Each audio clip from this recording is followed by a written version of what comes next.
that's a really powerful message of like, you don't get to decide how your legacy is interpreted. And yeah, Alan Moore. Fuck, man, don't do that. This is Film Tech.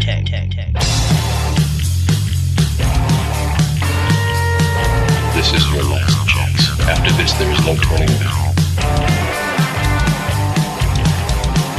Oh, I don't know if it's on, but I like it. You know, we're sitting here like a couple of regular fellas. We're going to make film history.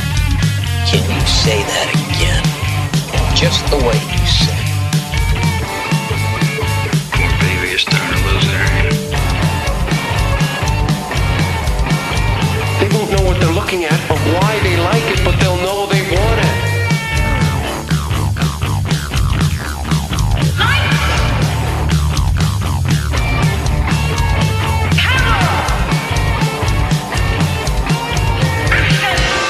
It's not bro time, it's showtime. Are you guys ready? Hello there again, everyone, and welcome in to episode 214 of Film Tank. I am Alex Diekman, along with Nick Cheney. Hi! Okay. Good to see you too, buddy. Thank you. Well, I didn't say that, but, thanks for agreeing with something that I, Well, you said good to see you too. Yeah. I never explicitly said good to see you. So, I just wanted to, we're on a podcast where we have to speak our opinions and, our feelings, and I just, I want things to be crystal clear, without people putting words in my mouth or other foreign objects. What is driving this? What's driving what? Your little soapbox moment here. Is that a soapbox? Isn't it? I don't think so. Over in the other corner, we have Toussaint Egan joining us. Quis custodite ipso custodes! Who watches the Watchmen? Didn't need to spoil it! Wasn't really a spoiler. For our Latin listeners. Yes. This episode It is good to see you, by the way. Oh, thanks. Yes. That was weird. The usual awkward introduction is just a continuous tradition on this lovely little podcast we have here, and it just keeps on going. So, this episode right here is dedicated to talking about not Nick Cheney. It is to you too. I thought it was going to be dedicated to a person. I was like, that's very sweet. Naturally, I don't know, but, I assumed. Came to the forefront of my own mind, but... Naturally. But, okay, no, yeah, you were speaking poetically. Please continue. I also was speaking, just in general. We are going to be discussing the series, season, whatever you want to call it, of Watchmen that just concluded a few weeks ago on HBO, which was created by Damon Lindelof. So this series, I'm guessing a lot of people know what Watchmen is, but I'll just go over what HBO put out for this, is set in an alternate history where masked vigilantes are treated as outlaws. The Watchmen embrace the nostalgia of the original Watchmen embraces the nostalgia of the original groundbreaking graphic novel of the same name, while attempting to break new ground of its own. That is a very That was not written by HBO, or that was not written by IMDb. That was actually written by HBO. Yeah, that's actual. Yeah, I mean that's a description of the intent of the series rather than what the series is about. But I think that's also probably on purpose in the sense that would have been written before the show aired. Yeah. So therefore they didn't want to give anything away. And again, like I said before, I even read that, I'm assuming most people are aware of what Watchmen was. You literally can't talk about what the main storyline is until you finish the first episode. Like, what is the actual main, trajectory and what is happening and why its characters are doing. But yeah, So a lot of people here, and we'll probably be going back and forth in between talking about the actors' names and their characters' names, but just to give a quick background of some of the main players here, Regina King plays pretty much the main character throughout the entirety of the season. Her name is Angela Abar, but her Watchmen, or not really Watchmen, but her alter ego is Sister Knight. Is Sister Knight. Also, her husband is played by Yahya Abdul-Mateen II. Yeah, but his name is Cal Abar. It is, and he has another name he will go by later on in the season. Yep. So they are the two. I think it's safe to say we're going to spoil this show within like seconds of. I mean, yeah. So he ended up being the human form of Dr. Manhattan. What? Mm-hmm. Yeah. Yeah. I mean it's just, that's just how we do it. So not that we whatever. No, it's going to be like that here. Yeah. So Jeremy Irons is here playing Scar. Adrian Veidt. Oh. Adrian Veidt, also known as Ozymandias. That is true. Also, Louis Gossett Jr. is here. His character's name, can't remember off the top of my head, is... Will. Yes. Mm-hmm. Will Reeves. But guess who he is? He's Hooded Justice. Oh, man, another spoiler. Yeah. This is fun. Although, again, previous episode we talked about that one. True. That was a major reveal in the 6th episode. Please do not listen to this episode if you haven't watched It's Watchmen too late. It's too late. I don't think the reveal... I mean, those are cool twists, but I also feel like, once again, the sign of a good twist is that the twist doesn't matter in the sense of the hiding of the information doesn't matter. That just makes it more fun the first time through, but it's not like you're going to miss out on the experience of watching it, even if you know those two details. If anything, it might make it even more illuminating leading up to those moments. Yeah. So, real quickly, the other few people who are main players throughout the entirety of the season are Gene Smart, who plays Laurie Blake, also Tim Blake Nelson, who plays Looking Glass, and he's really only in the first episode, but he has recurring appearances throughout, and that's Don Johnson, who plays Judd Crawford, and that is the ending of the first episode, where he is hanging from a tree, and a spot of his blood drops on his badge, which is a obvious, clear nod to the original Watchmen. Lindell off fleek. So... those are the main players and the main idea of what this was. I will just start off by saying that we've talked about this series multiple times previously on the podcast, mostly in the lead up to it. Probably the first time was maybe like a year before it aired. Yeah. And then we revisited the idea of it again about 6 months before it aired.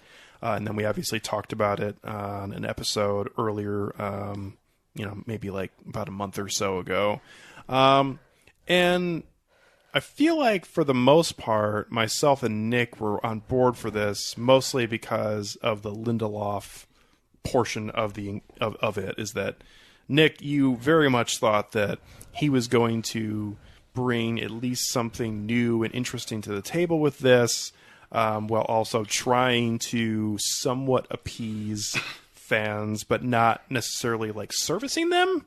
And Toussaint was a little more apprehensive. I would say I was downright antagonistic towards the idea of making a Watchmen series, and that's more of knotted up in sort of my feelings about.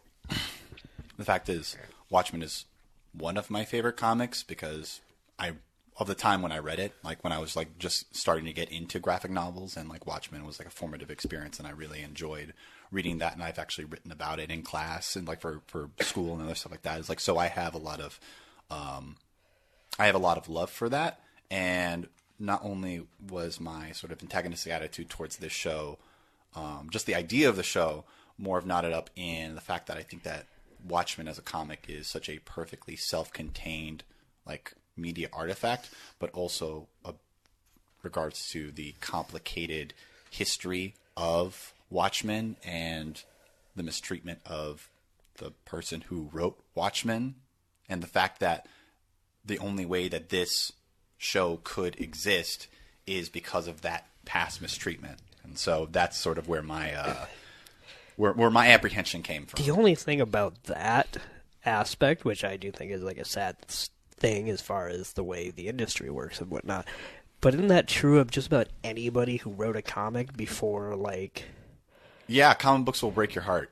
No, I'm just saying, like... Jack Kirby said it best. Yeah, nobody... Up until, not very recently, but the recent surge of actual independent publishers, right. There was no such thing as creator-owned content. Right. So, while I do think it's, like, it's too bad, whatever, but also, like, that's technically true of, like, every comic property that's ever come out to the movies and whatnot. And I know Alan Moore has a more personal relationship with Watchmen than, like, the staff writer who got to do Batman for a year or whatever else. So I'm not necessarily saying it's a one-to-one analog, but I don't know. Sometimes I just hear him talk and he sounds like a crazy old man. Oh, he is a crazy old man. And it's like... He definitely is, but he's also, like... one of the greatest comic book writers of his time. I'm not disputing his actual text. And the fact that really part of the reason why he is so deranged and he's so like antagonistic is because of how he was treated by DC. And had that not been the way it was, we would have had not just this and not just From Hell and not just The Killing Joke, but we would have had even more awesome stories. I just think that I don't want to get off onto a tangent, but I think that it's really unfortunate. I still remember something somebody told me, an old friend from college, years and years ago, where we were talking about something, and he just said offhand that like nobody cares where anything comes from, and I thought that was a really shitty attitude. But now, like, I feel like that does have a silver lining, a merit of truth, and that's actually really heartbreaking because if people only cared about where shit came from and actually cared about compensating those artists that created those stories that they enjoyed so much, we would likely have more of those stories instead of having to constantly go back to the well. That is constantly like. I will say I feel like you could go way deeper with that because I feel like that's I'm serious. Yeah. Like I feel like that's more of not just limited to artists and. You can go all the way to employees at businesses and that kind of thing. But it's more clear in what you're talking about. Specifically, too, though, in the art world and whatnot, like, besides the line between consumer and the artist, like, it also goes to another level where it's hard to muster up the strength to care, which I don't mean that, like, and that I don't. Right. But it can become sometimes like a futile battle when you also have companies like Disney who want to buy the copyright to everything because they don't care to the point where, like, even something like MLK's speech, I Have a Dream, is copyrighted. And, like, there are all these... I was notified of this because every January 1st somebody tweets out the website that is what would have joined the public domain on January 1st of each year had somebody not copyrighted it. And in this year's long list of things that everybody knows, like the movie Vertigo, or I can't remember exactly what was on there, but things like we all know. One of them was the actual text of the speech of MLK's "I Have a Dream," which I don't even know how that even works when it's a speech, but it was part of the list of something. But anyway, that's just my 2 cents on it. It's hard to care more than a business is able to like buy. More. Oh, Alan Moore. Anyway. So, Toussaint, since you already gave some sort of idea of where this comes from and also where your initial feelings and concerns came from, why don't you start us off about what you actually thought about this? Because I think before even you're giving your opinions, I think we can all agree that this was a exceptional season of television that was put on by HBO and specifically the writers and Damon Lindelof with this season of Watchmen. I have to say that before Watchmen aired, I was very apprehensive about it. About 3 or 4 episodes in, I knew that this was probably going to be my favorite show of the season. Not even despite myself. Like, I just really enjoyed what the show was doing with the source material, how it was moving beyond the source material, and also how it was in conversation with that source material. I think that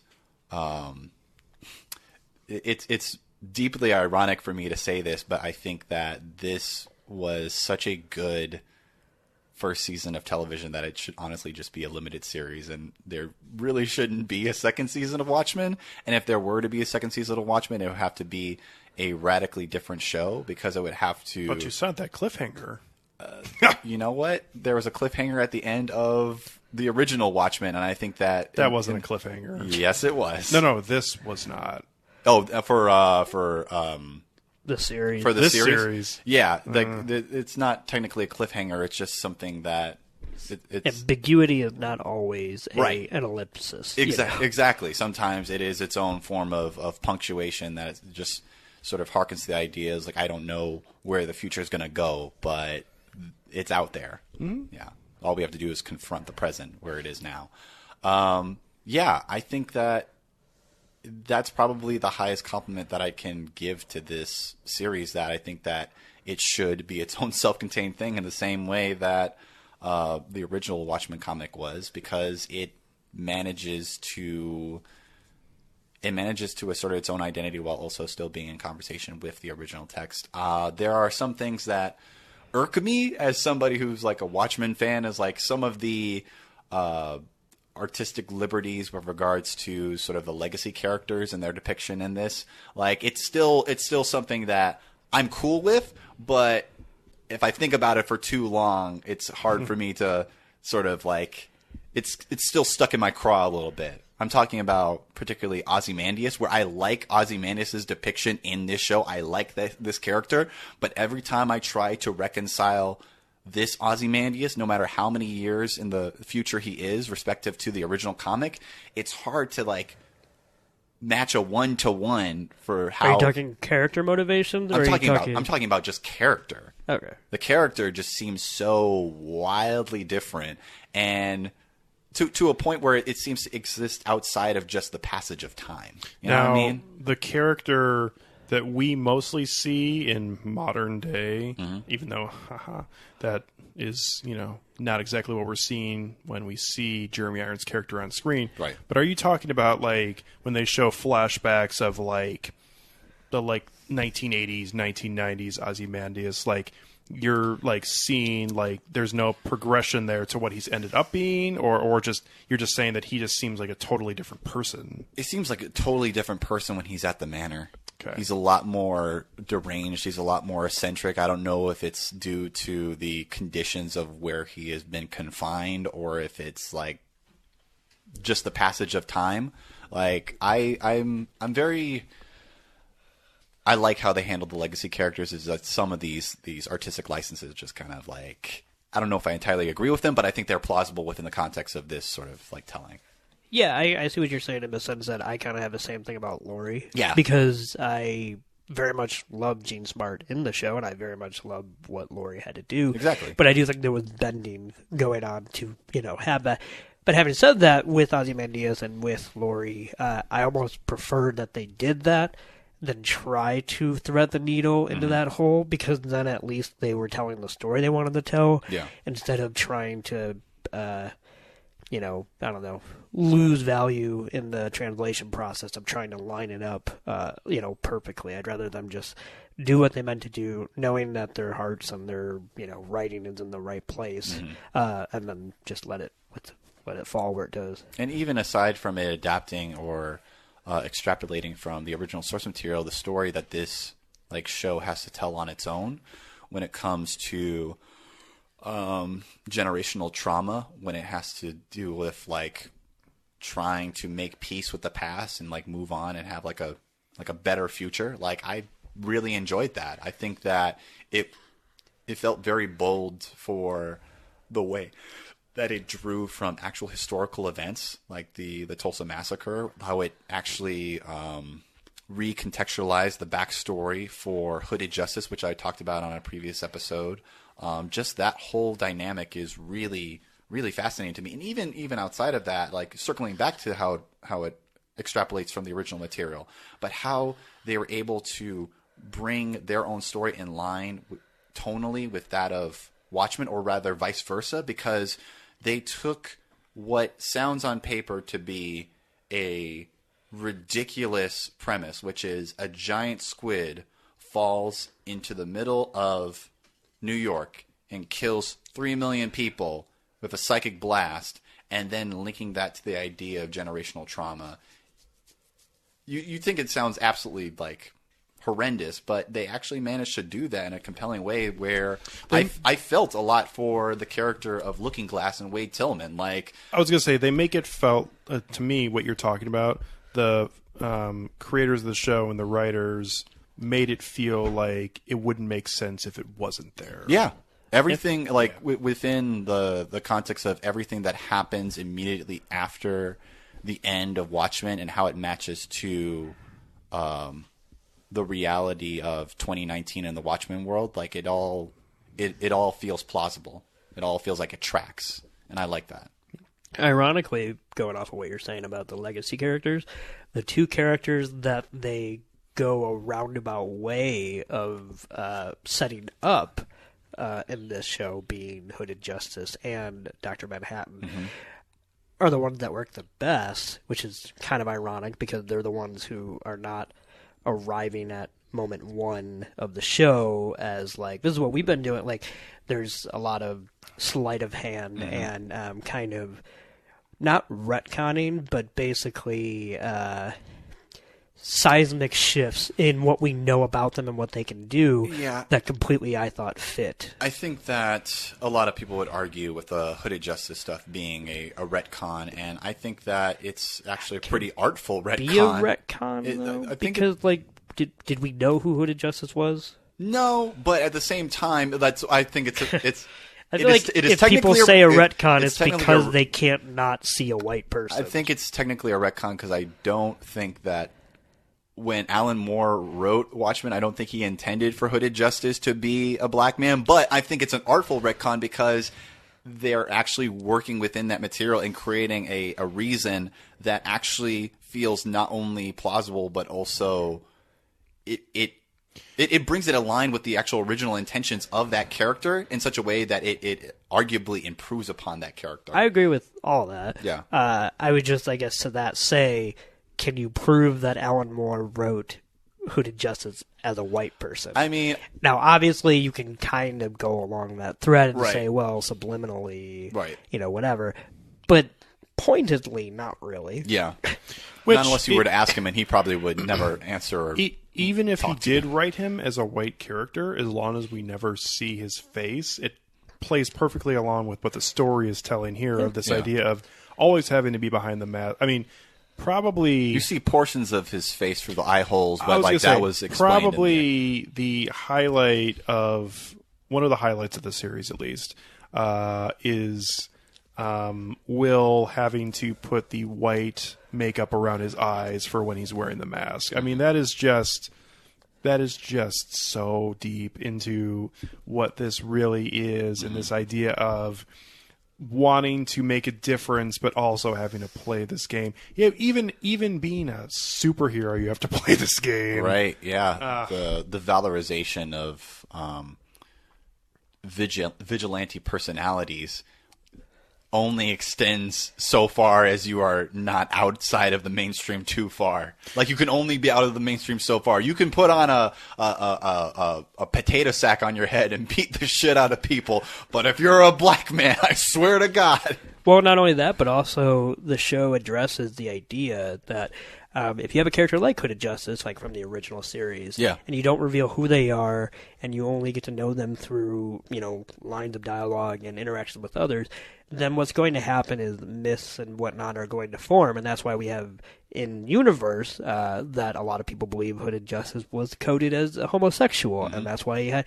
And it's funny because that is another layer of the way we have a hierarchy of who you can and cannot be, even behind a mask, which is that people would have first thought that, okay, if they're under the mask, they still have to be white because, no black person or whatever they think is, going to do good in the world or whatever. But especially behind a mask. Maybe he's kinky, that's just, about saying that homosexuality is a kink. Right. But, so I found, even the show is playing with that perception where it not only does it, I guess you should say, as you said, artfully retcon something, but it acknowledges that the retcon is not that far removed from what people were already kind of grafting on exactly to Alan Moore's original comic. Yeah, that's what I meant. Anyway, what are some other things that I really enjoy? The depiction of Dr. Manhattan.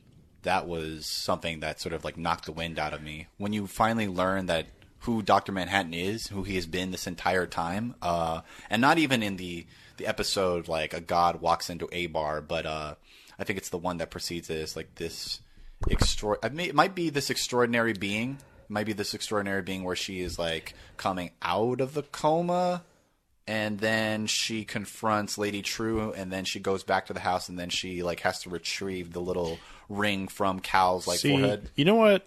I will break in there for a second. Yeah. That's really how you do it. Like, that's what I'm saying, that this is such an exceptional show, because when we go back to and this is early, this is in the first episode or maybe the second episode, when we see the home invasion happening years before with Regina King's character, and you see that she ends up getting shot and is laying on the floor, and you know that she was saved by somebody. I thought that was Judd's doing.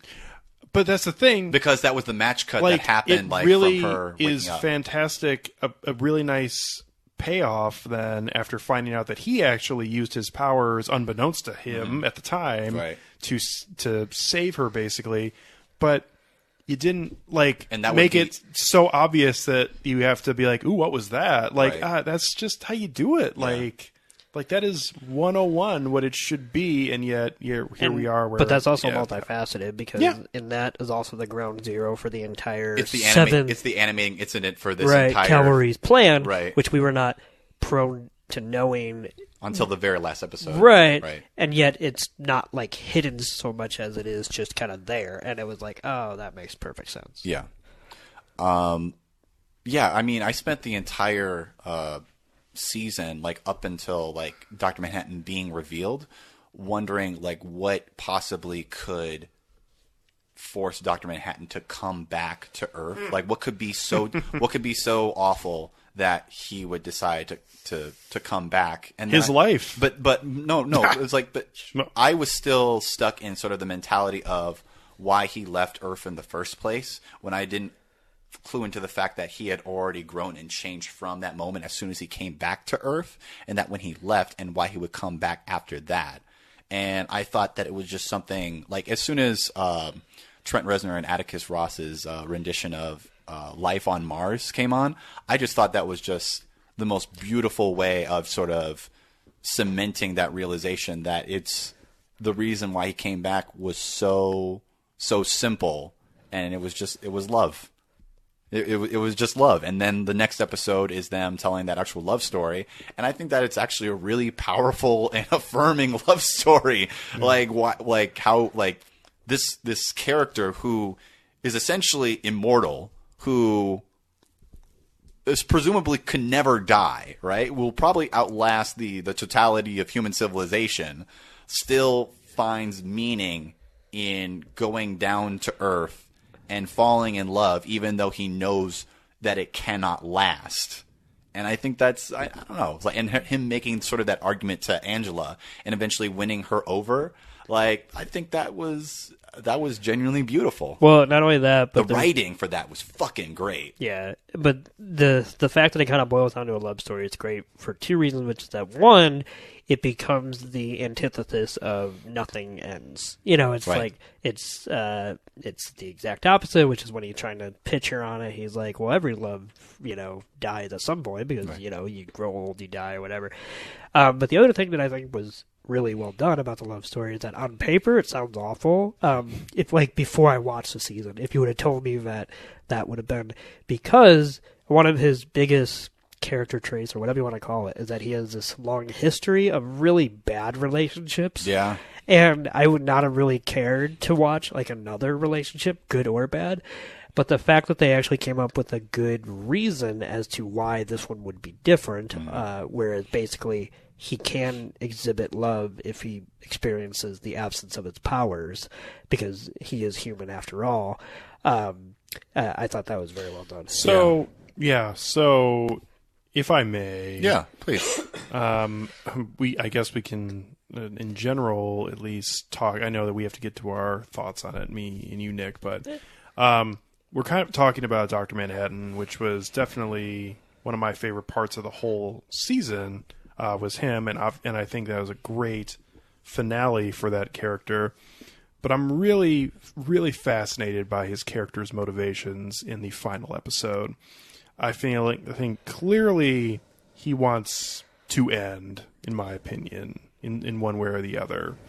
And I feel like at some level he feels like this idea of living forever is somewhat of a curse for him, which makes it fascinating to me that there's even an idea of him trying to pass that on to the person that he loves most, which feels so flawed to me.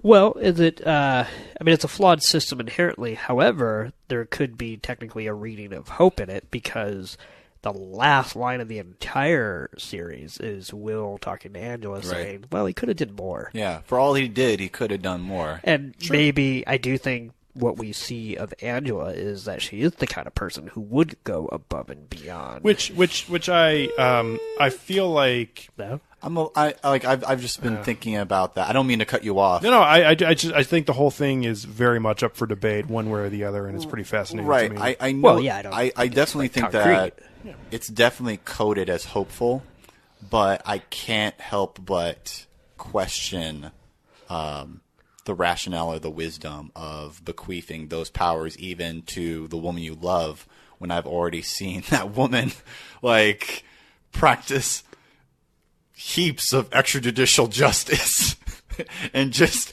beating the shit out of people in the most egregious ways. This is not a woman that is beyond her anger. The thing about Dr. Manhattan is that he never chose to have his powers. I was going to say, technically speaking. And that's the reason why Will and Lady True, and then eventually Ozymandias, tried to stop anybody from getting those powers, because he said it, anybody who deliberately tries to inherit the powers of a god should not have those powers.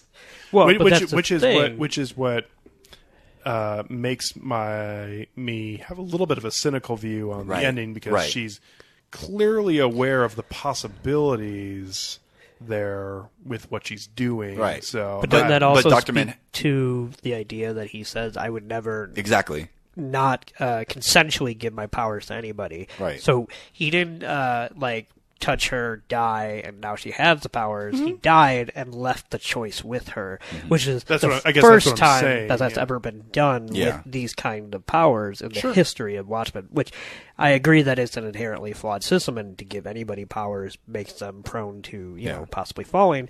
But this is a huge change in the way that these powers have been wielded in the 100-year history of this entire... Right. So that's why I ultimately find it to be a slightly hopeful ending. Sure. Dr. Manhattan's existence has been probably the most significant factor in this entire alternate universe. Every single divergence point in some way or another is connected to his mere existence. So the fact that there is now somebody else who could presumably become Dr. Manhattan, which is something that people have been trying to do since he came about, that's going to have a lot of ramifications. And you also look at the two people. If we look at whatever Dr. Manhattan's real name is. Calais Bar. Well, I mean, first. John Osterman. Right, so if you compare John to an Angela, the John who inherited these powers not by choice was a scientist, so it makes a lot of sense that when he gets them, he becomes this passive dick. You know, he's not a justice person to begin with, and he's only in it for, in this case, trapped in it, to basically exist within it, observe what happens, maybe affect a change here and there, maybe move variables around.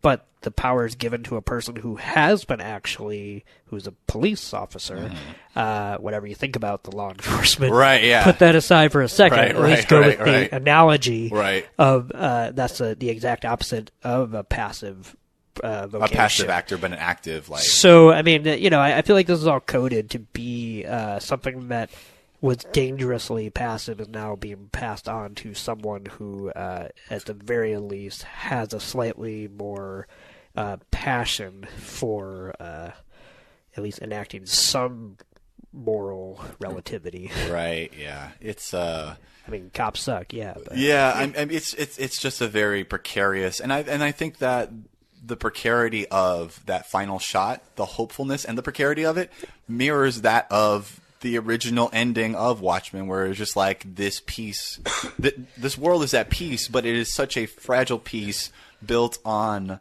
a lie and the non-consensual deaths of millions of people that could easily be undone if people were to only believe the ravings of a madman who happened to be telling the truth. Yeah.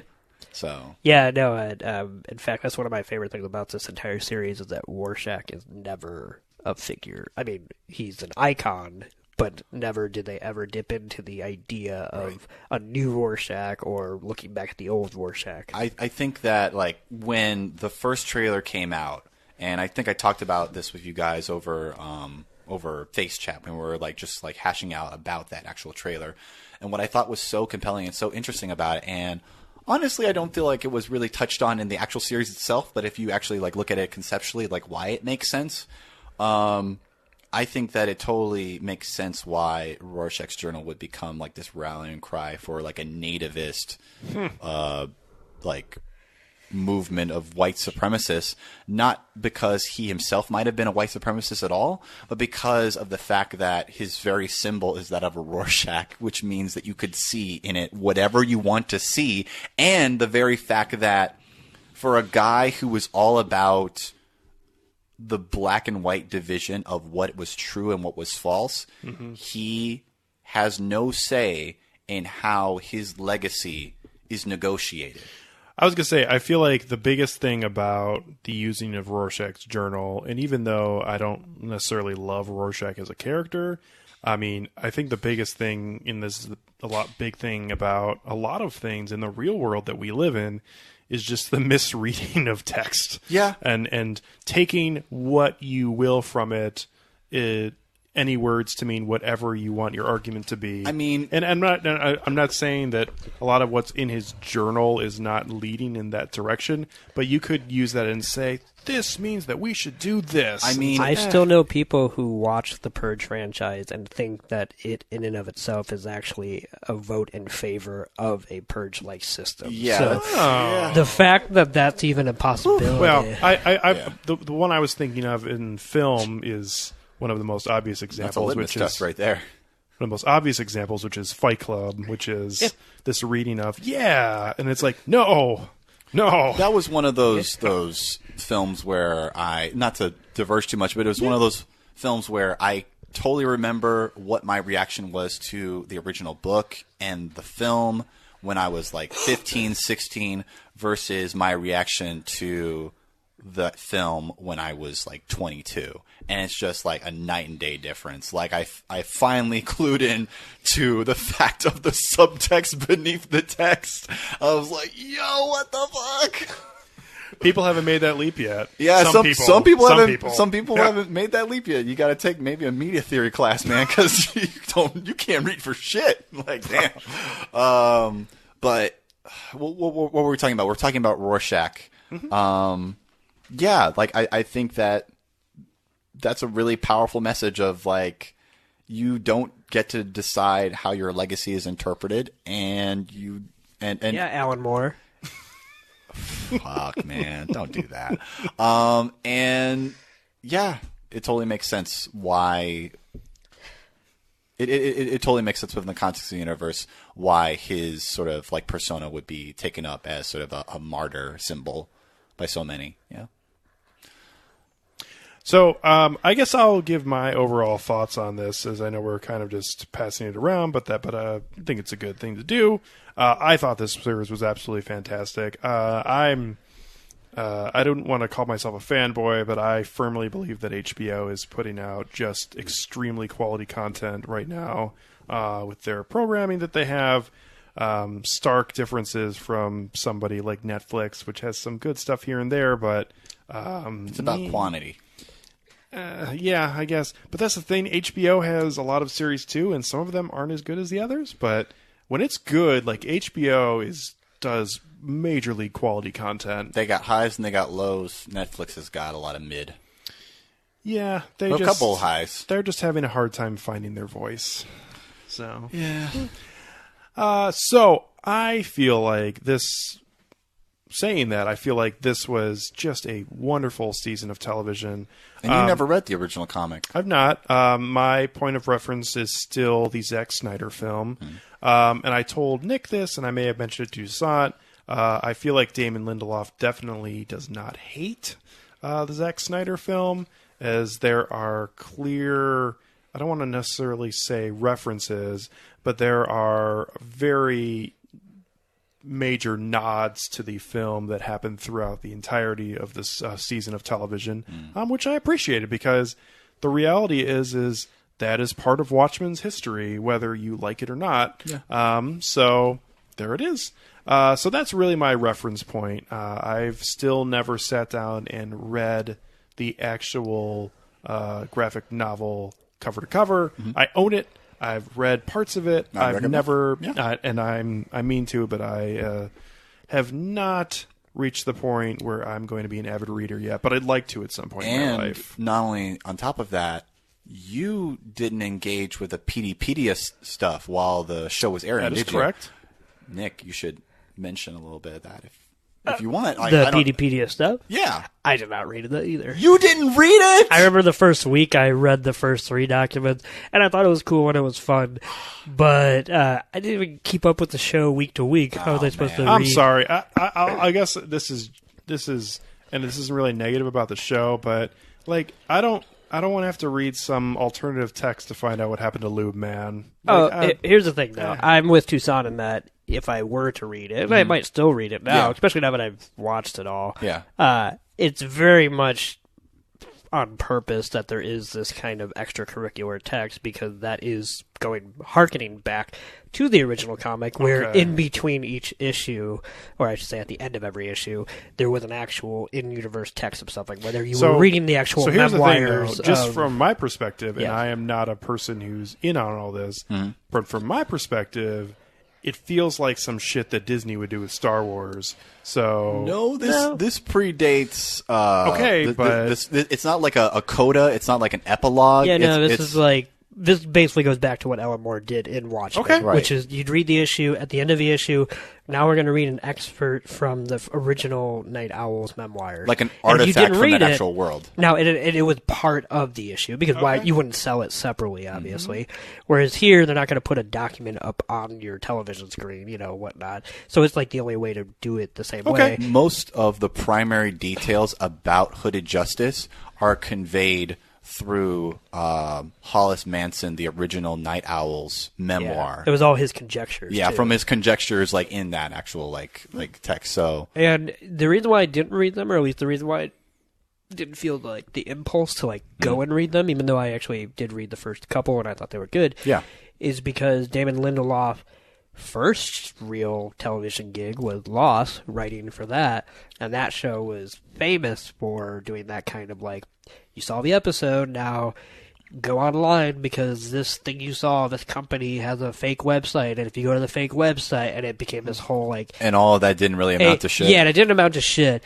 So was that actually like some clickbait nonsense? Yeah, that was clickbait. Whereas I know for a fact, by reading at least one or two of you, that this is more in line with thematic. It's way more material to the actual text than that. And if anything, I didn't know that about Lost, but if anything, that sounds like a trial run for what eventually happens in this, because that, I know that Watchmen, before Damon Lindelof decided to make Watchmen, he was very much inspired by the original Watchmen. Absolutely. Now, here's what I have to say about those documents in PDpedia. If they are smart, when they release the Blu-ray and DVD, they should also release a single-issue comic that has all the PDpedia files, basically. Yeah, I agree. I don't think they will, but they should. It's not a situation packaged within. That way, you just get it. You can throw it out if you want to. Yeah. But it makes a lot more sense to me if I can have it in my hands when maybe I'm watching an episode, I'm just going to browse through it. Than it does for I'm watching this episode. If I remember to go on my phone and go look at it, I will. But this is a a well done approach to supplementary meta text. This isn't like Prometheus questions will be answered sort of situation. This actually adds something that even if you weren't even if you weren't to have read those, you can still understand and enjoy the actual text itself. If anything, like you go back and it's just more. It's just more. Aha. And it helps you to sort of understand like what are the sort of surrounding circumstances that are like happening around the events in Tulsa. That TED trailer, that TED Talk trailer, trailer, like that's also good. That's for from Prometheus? a while ago. You know, the TED Talk trailer from Prometheus is still fantastic. It's still good. Yeah. I still like it. Yeah. That was cool. So just to kind of conclude my just thoughts on it, not really saying much more about specific things as we're all talking about together, but I thought this show was great. This is not the kind of show that Emily would watch usually. She hated The Leftovers. She watched like 4 episodes with me, and she's like, "Can we turn this garbage off?" I know. I understand, Nick. Emily. I know. It's not everybody's thing, especially the first season. First season is very divisive. But she was very much interested in watching this every Sunday night when we got in for the first 3 episodes. So that was wonderful. And this is a show that I really felt like only had a couple episodes that were not as good as the others. Like it had its staples, like the pilot episode's really good. The 6th episode's fantastic. I really like the 5th episode. The 8th episode's really good. The finale's really good. So like really just like 2 and 3, and they're still really good. They just weren't as good as the others. But this show just had great episodes, solid content. It was really good for anyone who had never watched anything about Watchmen, I think, because I had a couple coworkers who watched this who had no real care about the graphic novel or the Zack Snyder film or anything about Watchmen. They all thought it was fantastic. And I think the big thing that really drove that was the idea of modernizing the story for this telling of it, and having like actual stuff that's going on now and having it really cut pretty deep. Like that racism storyline that is going on throughout the entirety of the show, and that really does kind of trail off a little bit after the Hooded Justice episode. It does. That's like the culmination, the climax. Actually, I thought the finale was a bit odd, of how they just get zapped out right away, which I feel like is good in a way where you're not having this like triumphant death scene for them. Yeah, but like at the you're same not time, necessarily meriting their importance. But at the same time, it still did feel a little awkward where it's just like, okay.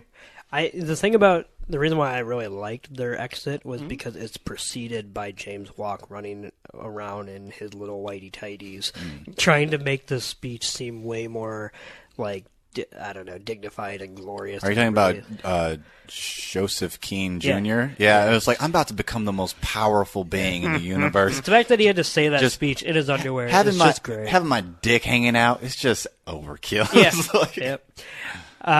Anyway, sorry.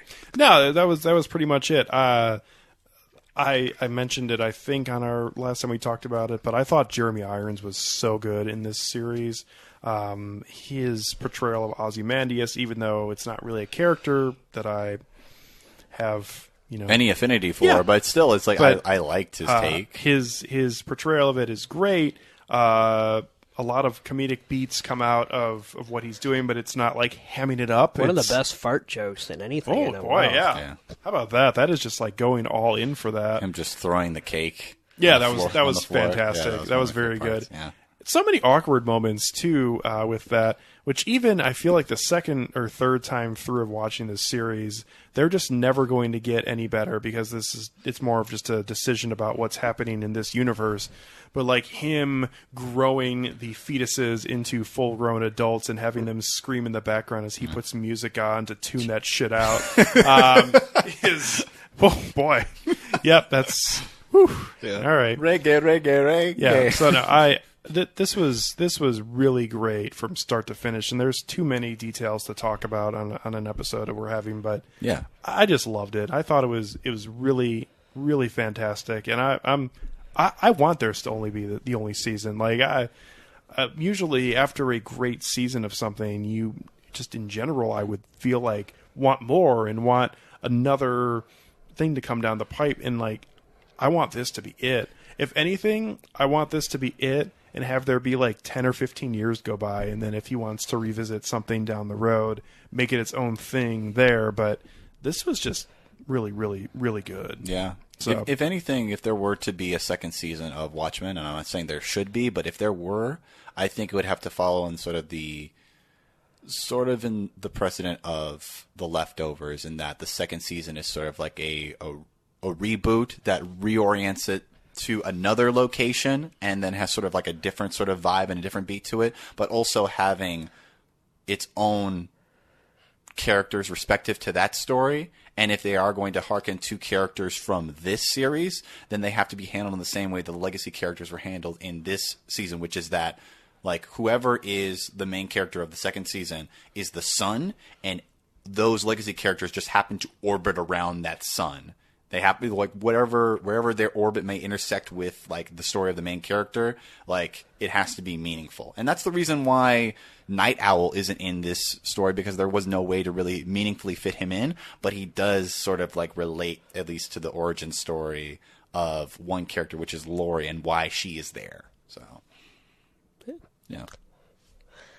Yeah, I'll give some broad thoughts and say that I thought this was wonderful as well. I definitely on board for it before it came, so maybe it was just confirmation bias, but this was exactly what I wanted from a Lindelof-penned wacky superhero, but like also complex text. One more thing. Yes.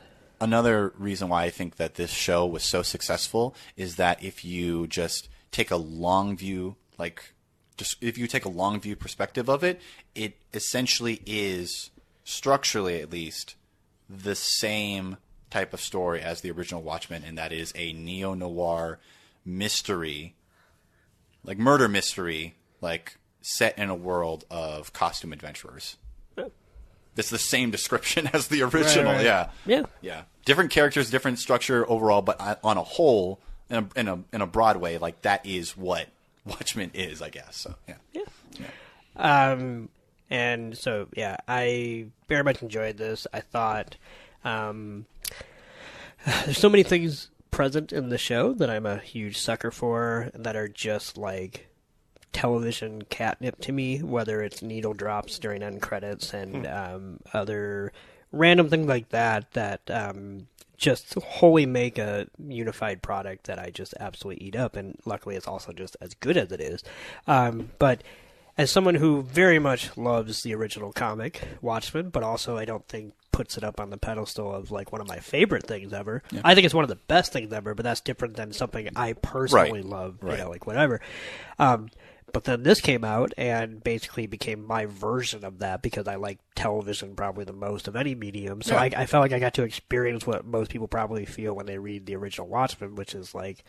But in the medium that like sort of speaks to you. Yeah, so like I said, I got those almost diligently structured episodic tales, because as much as this is a serialized season of television, Lindelof knows how to actually create whole episodes of themes and characters and how to move the pieces ever so slightly so that you're still telling single individual stories within the hour. They're just building up to a larger story as it moves forward, just like how the Hooded Justice episode is a seminal piece of just its own like almost short film, because when you from start to finish it's really only about one thing, and yet it obviously has huge ramifications for the entire world at large. And I thought this whole thing was fantastic. I thought the cast was amazing. I think Regina King is just superb in everything that she does, and now especially this. Like I remember I watched the first episode and I thought she was really good in it, but I also was like, what is this character really going to mean? Like, I thought she was going to be kind of, not sidelined, but, like, almost obligatory in the face of what at the time looked like much more interesting things. Especially when it's like, oh, we cast a Regina King, and, oh, she's going up against the big bad KKK. that was almost a misdirect, because while both of those things were present in this season, their adversarial battle ended up not being the end game, which I thought was really good. Right. And like we had talked about earlier, it became more of a love story. There were also a lot of great moments that I thought were beautifully rendered as reaction to the passage of time from the original Watchmen. For example, as much as I absolutely loved the love story between Angela and Cal, I almost feel like I got even more out of the quote-unquote love story between Ozymandias and Dr. Manhattan. I feel like with time, both of them came to understand each other much better. And the moment before Cal sends him to, was it Europa or whatever? Yeah. And Ozymandias has a tear kind of fall, and he's basically like, he's like, is it... I can't remember their exact dialogue now. He's like, will I ever live to see my paradise? Yeah, and he kind of... There's no one who knows the answer to that better than someone like Dr. Manhattan, because he's someone who knows the span of at least the time that he exists, and yet he's still going to at least, I don't know, give him the dignity of just sending him there without answering it and letting him find that out for himself. Because I feel like some people would maybe be quick to call them still antagonistic by the end of this, but I really don't think they were. No. I mean, they have their differences for sure. It's sort of the circumstances of the moment that they found themselves in that made them antagonists. And like when Ozymandias says, "I'm sorry about trying to like kill you," I think he sort of means it, but like he's kind of an asshole, but he's like, yeah, I mean, it's not you, it was just sort of the circumstances of me having to try to save humanity that I had to try and kill you to stop you from stopping me. That's all it really was about. Well, it's true. And then also, of course, the dichotomy between the two of them, which is that Dr. Manhattan suffers from a lack of imagination, whereas Ozymandias literally is fallible because of his grand ideas and his quest for something bigger and better and whatnot. Yeah. And so the idea that those two, I just, as much as I think that Angela and Dr. Manhattan are like the true love story, I feel like the true match made in heaven is always going to be those two. And I will forever kind of love that scene between them before they part ways basically for the last time. It does like momentarily touch on like the theme of nuclear crisis when those two characters are brought together again after so many years in Karnak, and like Ozymandias just asks like, why did they keep on insisting like making their godforsaken bombs? And Dr. Manhattan's like, it may seem nonsensical to you, but it makes them feel safer. And I was like, that's pretty much the same sort of vibe that was in the original Watchmen. Like, that's why they keep on making them. People keep on making nukes in the age of Dr. Manhattan, because they have to, even while they may realize how futile it is, they have to cling to some type of form of reactionary security, even if it means like mutually assured destruction, because like he scares the shit out of them. Yeah. I also give a shout out to episode 5, which is the Looking Glass episode. Yeah, it's which beautiful. Was the most leftovers episode of Watchmen we got, which not that we should get one in general, but with not one, not two, but 3 different covers of Careless Whisper, each better than the last. That is true. Now, I was trying to remember, was that covered multiple times on Westworld? Because I think it was. I don't think that song was covered, but are you sure? I'm sure, because I feel like I remember it being covered, and so when I kept hearing it, I was like, "Man, this seems excessive." No, they did cover a lot of Radiohead songs on Westworld, though. Yeah. Oh yeah.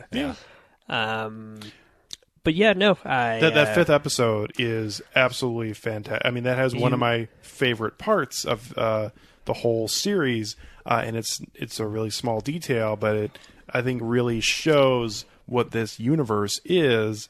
When his ex-wife, he goes in to chat with her about his findings, and her job. She's basically cloning pets to give them to people, whether and they killing them when they are if they're not good, they are just put into a microwave and killed. And if you read the PDpedia stuff, you'd learn that like that technology is something that was sold by Vight's former company when it went under basically just like a clearinghouse sale. It's like because the same cloning technology that he used to make Bubatis in the comic is now that technology that's being used to create these pets. But it's fascinating. You don't need to know that. But no, but I'm also assuming it informs how he's able to do what he's doing in Europa. Yeah. Yes. I mean, he's cloning people, right? From fetuses and... Oh my god! Yeah, like I thought that was a 1-to-1 because he's got the original humans, right? He's the one who made that fucking weird steampunk technology. It wasn't Manhattan. That's what I thought. Yeah. Okay. Like, but he would have had to go out of his way to get it to where it was because he didn't have all of it, but he knows it because it was his company. Right. Okay, that. But makes he's sense. got the originals there, so that's why. Right. Yeah. Okay. Yeah. No, but that aspect of it was very telling to me of what this world is, and it's a different world than Westworld because that whole show spends almost its entire... It's a whole fucking mystery box. Well, no, I was going to say it spends its whole entire season, basically the last season, and even most of the first season, talking about the morality of this idea of, are these artificial intelligence beings real or are they not? And here it has clearly been decided that they are not real and they can be eliminated anytime. Yeah. But we also know that, really quickly, going off that idea too, though, is that Lady True also used that exact same patent technology because she used it for her own mother/daughter. Yeah. Mother! I think it's really interesting that earlier on in the series, like the episode where we see Ozymandias like doing that recreation of Dr. Manhattan's origin story, that play. My initial theory was that he was so obsessed with Dr. Manhattan that he wanted to become Dr. Manhattan, and I love that I was wrong, but I was wrong about the wrong person who was trying to do that. I was right that somebody was trying to become Dr. Manhattan. It wasn't Ozymandias. It happened to be Lady True and like all these other characters. That's why, once again, I'll just say I think that like their story, Ozymandias and Dr. Manhattan, was slightly more, I don't know, weirdly emotionally charged this time around. Yeah. I will say I love the reveal of Ozymandias as he's flinging the bodies, onto the moon or whatever, and the way it's like very much. It's very much the house that Jack built for me when he's moving those bodies around. But I love the poignancy of the first glimpse of it. You think he's spelling Dr. Manhattan, and then the reveal that he actually is the same daughter, which is the only reason why he gets saved. Which I feel like a cynic could say he doesn't actually mean it. He just is smart and knows what. But I actually don't think that's 100% true. I think when you're true. I think when you're at your wit's end, you either give in to love or you don't, and at least I think a fraction of it was real. Yeah. And I feel like I'd have a little more cynical view on it than that because I feel like it's but desperation. He did kill his daughter. I feel like desperation is one of those things where, I've been desperate to do things before, but I've never been desperate to the point where I would go above and beyond what I'm willing to do, whereas like to send those bodies up there, it takes effort. Well, it takes effort and it takes coordination in the sense that you have to pick a lane. He could have made a message to Dr. Manhattan, right, but he didn't. He banked what I think is actually on a real familial connection. Mm-hmm. Yeah. No, which also he tried to make it harder for himself as has to stay away from the game warden the whole time. Yeah. That's a great scene, too. The game warden's death scene. I had to make a person who was an equal adversary. I was that? No. Was I a most worthy adversary? No. Also, too, and I am always this person who's looking for things like this, but the game warden, when he takes his mask and his hat off, definitely does resemble Edward Blake just a little bit. Just the way his hair is and the way his mustache is. Yeah. I was like, oh, okay. And not that it's anything that's him or that's supposed to be, thought of as he's creating him like that. But it was just one of those little things that could have been a nod because there's quite a few of those throughout the entirety of this season. So I was like, oh, that looks a little bit. Yeah. So I almost wish there was a little bit more of that trial scene. Like, like I enjoy how the way it ended, but like when I saw the initial scene in the preview trailer for it and saw like the sketch of the actual squid monster and stuff, I was like, oh, there's gonna be a reckoning. I was like, there is no reckoning for this man. No. Well, I mean, not towards the very end, but then that's sort of like left up. The weird thing about it is he has all these devoted followers, basically, who are holding this pantomime, this kangaroo court made up trial. Yeah, this kangaroo court condemnation of him. Like, man, that's the other thing that's pretty fascinating to me about it is, and it's really easy to say this for most things of people, how do they do that or whatever. Like, how did Damon Lindelof come up with that shit? Like, the idea of, let's have the pigs run in at this exact moment, and then they're going to hold one up, and I'm like, fuck, how did you land on that? Yeah. I don't know. The writer's room for this series was really, really good, and I think that it's a testament that Damon Lindelof has gone on record and said, like, the majority of the writers for this series were people of color and women. And I was like, and I really appreciated that. Oh, I didn't know that. Yeah. I wish you hadn't told me that. I feel like I think less of this show now. Oh, shut the fuck up. Well, at least we'll have Hooded Justice. Yeah. We'll have this sounds kind of weird, I guess, but I actually did like all of the little clips that they had that are somewhat misleading for everybody, and they feel very much like something that you would see in like Sin City or something like that, with the cartoonish violence and all of those American Hero story things. And actually, a guy. Oh, you mean the? Oh, yeah. A guy who's, I think, an underrated actor plays that version of Hooded Justice, Cheyenne Jackson. Yeah, and that was. That performance was very interesting and had led to two wonderful scenes, really, because obviously the interrogation room scene is very good, but the scene in the market is also fantastic, which I think is in the second episode. Because obviously, it mirrors the actual... Well, it was good on its own. Right, It was just very good. This idea of all the patrons in there seeing this guy beat this guy to death with the cash register, and they're just like, we want you to kill him, but... Whew. Yeah. The nature of that show within the context of the Watchmen universe is really interesting to me, because I feel like it... Like, Nick, you know a lot more about the history of standards and practices and, like, movie ratings and stuff like that. But it feels like that sort of show...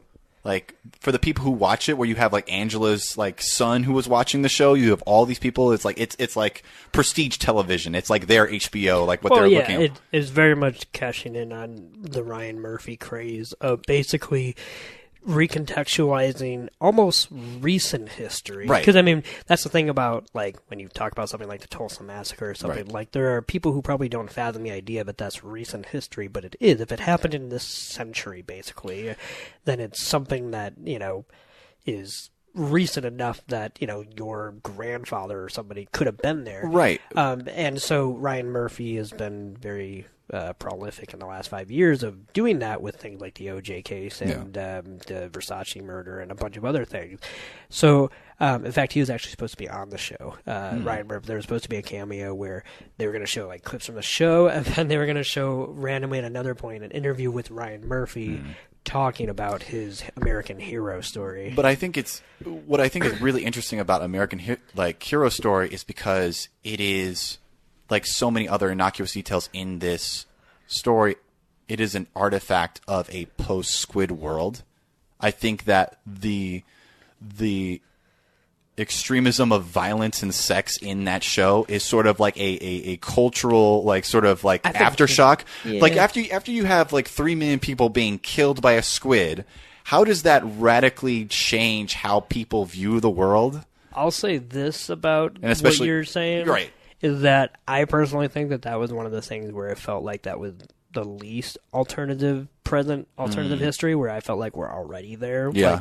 Like, because we are kind of, especially with things like Netflix, like a kid can get on Netflix and watch whatever the hell they want, and there are things on Netflix, not good or bad, right, but that have extreme sex and violence and whatnot, let alone actual basic cable and cable. Right. You know what's weird is, like, I'm watching The Purge, the TV series, on the channel USA. You remember USA from like 15 years ago, And if you only remember it as such, and then watch like an episode of The Purge, they're saying "fuck" unbleeped. Really? Yes. Oh. So I mean, like, we are already Standards and practices have shifted. Yeah. So we're already there. Yeah. Then you have like the Manhattan boost, which I think we've had a conversation about before, where it's just like the idea of why did those exist and why do people go to them, and just like it's like a post-Squid, post-Manhattan idea of a confessional booth. I mean, yeah, it is, but it's also, unfortunately, just a business collecting data. So Yeah. You got to remember too the original, which is fascinating in the context of the fact that the internet doesn't exist in the world of Watchmen. So that I actually hadn't even considered that. That's fucking. Oh, that's good. That's good, Alex. Thanks. Well, the other thing too, just to go off of that standards and practice comment, is that you remember the original comic made a lot of pointed references to the state of the world at that time, with regards to peep show booths and XXX stores and whatnot, because those things are a literal vestige of the past and no longer in existence. I feel like American Hero Story is the kind of analog of where we are today, in the same way that they were back then. Like the Watchmen's own equivalent of the comic code with regards to like I feel like Rorschach would have been upset with the extreme violence of, like, instead of going out to the peep show booth and being like, you scum and whatnot. So it's just all become privatized, literally. Yeah. So. What do we think about the Judd Crawford storyline? I thought he was a good guy. Thought he had a lot of salient points. I thought it was just, to me, fascinating. And I mean, this happens with different characters. I'm using that term too much here on this episode, but we have the different characters who have the same thing as well. But I love the idea that Regina King's character is really just trying to defend him for most of the early portion of the season, and then as obviously time goes on, it becomes much more apparent who he really was. Right. Although and she doesn't try to deny it either. She just accepts it. Does she ever get confirmation about that, other than finding the robe in his wardrobe? I mean, because Lori gets the confirmation about it, but I don't remember if Angela ever does. I think Angela's confirmation is witnessing his what? I was just gonna say, I think she's definitely formed an opinion. Yeah, but, I think her confirmation is the final confirmation is her actually witnessing via Will's memory, like the final moments of his life. I mean that is the confirmation there. You're right about that, but I guess I was meaning prior to that. But yes, no, that is correct. Yeah, my bad. The scene at the pool though in the 8th episode is so damn good, just because of the conversation that's happening between Will, Dr. Manhattan, and Angela at the same time, where she confirms to him about who this is, and he's like, "Who's that?" It's a grandfather paradox where she inadvertently instigated this whole entire affair on her own, and not only is it a really significant part of the story, I also love it as a comedic beat, because throughout that entire episode, it's him warping around and her just getting progressively more pissed off. She's like, "Motherfucker." Well, also it's great because there's that whole conversation, which plays in multiple ways, because the chicken and the egg conversation, where he's got the physical egg there, and then you have that conversation that happens at the end of the episode, and then you have the physical egg that gets broken. Not to mention they play the Beastie Boys song Eggman in like the 2nd episode. So yeah. So it's even like predates when our consciousness was able to think about it, even though technically Cal was there. Yeah. Oh man. These people did good work. They did great work. Also, I love that song. Yeah, it's a great song. There's a lot of great music in this show. I actually told Alex I have one complaint about the entire show, which is that I wish that I loved all the covers. Like, I love Life on Mars by Trent Reznor and whatnot. I wish the final episode had actually gotten the Beatles and not the cover of I Am the Eggman. Only because I felt like Watchmen itself is such a pop culture pastiche, and yet also I don't know. I just think it would have fit in perfectly. Of like, and then there's President's Set because Mad Men paid $500,000 to use one song in one episode. So I felt like the HBO should have shelled out the money. Yeah, if AMC can do it, then like. I'm not actually saying that it in any way made the show or the episode worse. I just thought that would have been like, man. Yeah. But the cover was okay. Every original like issue of Watchmen ended with like a quote or like a lyric from a song. Like so Bob I think Dylan, so. The way that music was handled in this show, both throughout the episodes and in the closing of the episodes, like I just thought it was perfect. Yep. And I'm also glad that they didn't really reuse any of those songs. Like the movie basically went through all the songs that the original comic quoted. Yeah. Like Desolation Row and although that all on the Watchtower. That My Chemical Romance cover of is not great, and I don't mind them, but that's not how that song goes. Or the times are changing and whatnot. But I was glad that this series had a whole new, I would say, approach to music because it was less about quoting and more about kind of pastiching it into its own in jokes and weird foreshadowing and whatnot. Yeah. What's the name of the actor who's playing Cal? It's Yahya... Black Manta. Yeah, that's Yahya unfortunately what I refer to him. Yahya Abdul-Mateen II. He was great. I will say this. Man, I feel like every single person who watched the show really thought, wow, he's a wasted character for about 6 episodes or so. Yeah. Before he then became one of the best characters on the show once he got to actually do it. It was a long game. But, like, it worked because the moment he is revealed, like, that was a genuinely great performance. Not that he was doing bad work before. Right. But his affectations of Dr. Manhattan was so strangely uncanny. Yeah. Where I felt like that's the exact Dr. Manhattan I felt like I was reading. That also felt like Billy Crudup's Dr. Manhattan. I mean, just as far as shades of it. Right. And yet it also feels like it's Cal's version of Dr. Manhattan. Like, it was just... And yet he also had different affectations for pre-Cal and after. And I just thought it was a bravura that actor, though, he's a bit on a... He feels like he's on, like, a Florence Pugh trajectory because... Ooh, pew pew. Yeah. Like, he was in Aquaman, obviously, and then he was in Us. Even though I didn't like that movie that much. Soon he's going to be dating Zach Braff. Let's not talk about that. Yeah. And then other than Watchmen, the upcoming projects he has include he's going to be into the spiritual sequel of The Candyman later this year. Dope. So we'll see about that. And then he's also going to be in the next Matrix movie. So dope. I know. All right. I agree. Yeah. I have no idea what's going on with that, but I'm looking forward to it. Yeah. We'll see. We'll see. Yeah. It's supposed to come out on the same day as John Wick 4. Dope. So, yeah. We'll see. Yeah, we'll see. Do we want to go to final scores, or is there anything else anyone wanted to hit on more in general? I'm pretty confident with what we've covered on this episode. Like, there's no way we could ever talk about everything. Yeah. But I think that it's pretty unanimous that it has our recommendation, and that, you know, for as much as we've talked about on this episode, there's so much more to talk about in theory on Watchmen.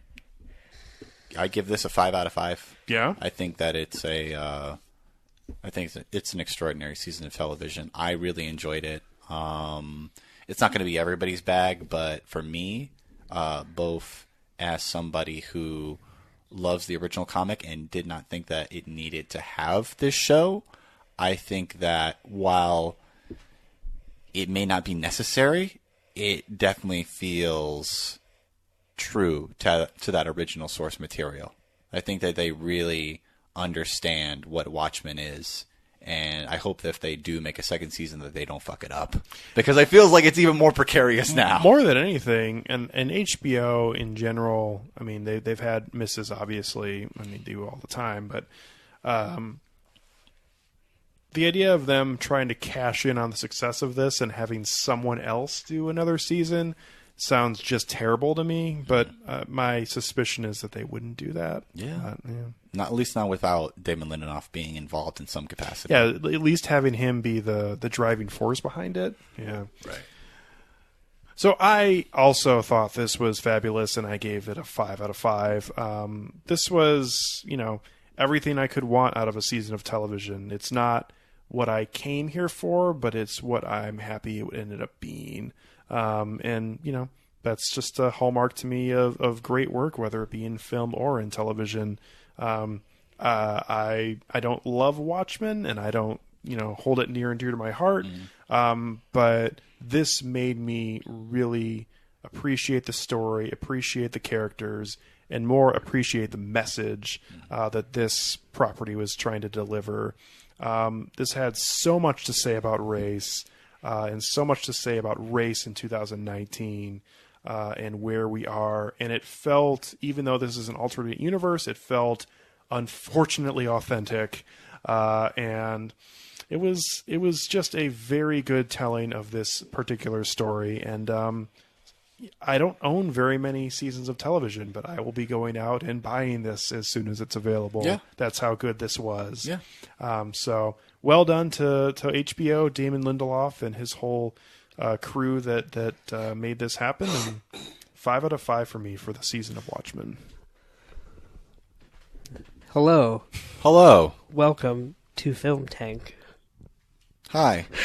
I very much loved this season of television. I love the show. I definitely also hope it does not continue, but if it does, I'm cautiously optimistic in the sense that until I see that it's bad, I'm willing to say, hey, bring it on. You know what I mean? And the moment it is bad, I will also then say, okay, we're done. No more.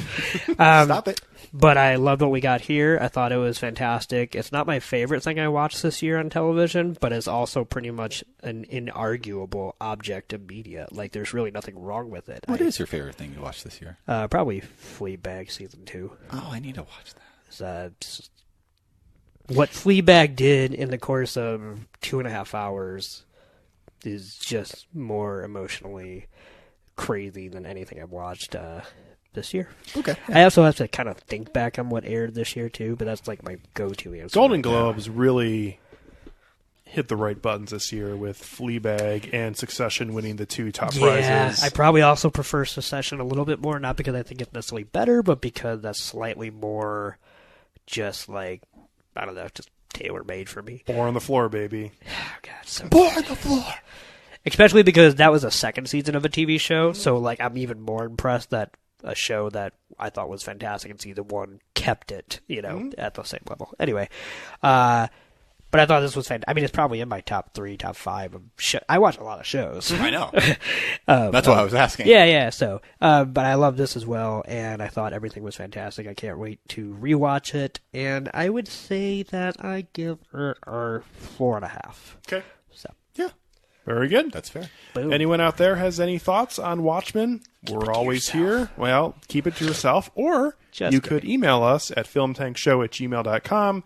Also, you know, send us a tweet on Twitter, or go to your local Manhattan booth and just, you know, dial somebody up. tweeted us on Twitter. Oh, yeah? Like a week ago. Oh, my God. Was it like an actual person? Yeah, Okay. it was, and I actually kind of forgot about it because they went on a tweet thread. Oh, God. So, Okay. like, I Were was they going to mad wait. at us? No. Okay. So I was following it, but then they were putting like 10 minutes in between each tweet, which kind of threw me off a loop for a moment. And so, but I was going to like think about it when it was all done, but then I think I forgot to actually go back. But apparently they had just listened to our Under the Silver Lake episode and had a few thoughts on some details that they liked about it. And there were details that we did not mention that I also thought was interesting.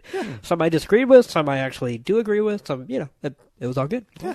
We'd love to keep doing that. So, and I think something that we're all striving to do and have, I would say, failed up until this point, is to have more of a presence on social media in terms of at least being there. Attached to the show?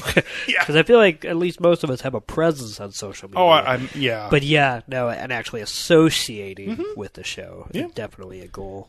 Yeah, something to try to do, but we still love being here and doing this, and hope anyone out there who listens enjoys it as well. So, and we want you to know that here we go. Although it may be called Watchmen, we also welcome Watchwomen. Yes, sure, you bet. So, to everyone out there, thank you very much for listening. From Tucson, Egan, Nick Cheney, myself, Alex Diekman, thank you very much. Catch up with you next time here on Film Tank. Is it called Watchmen because John's father made watches?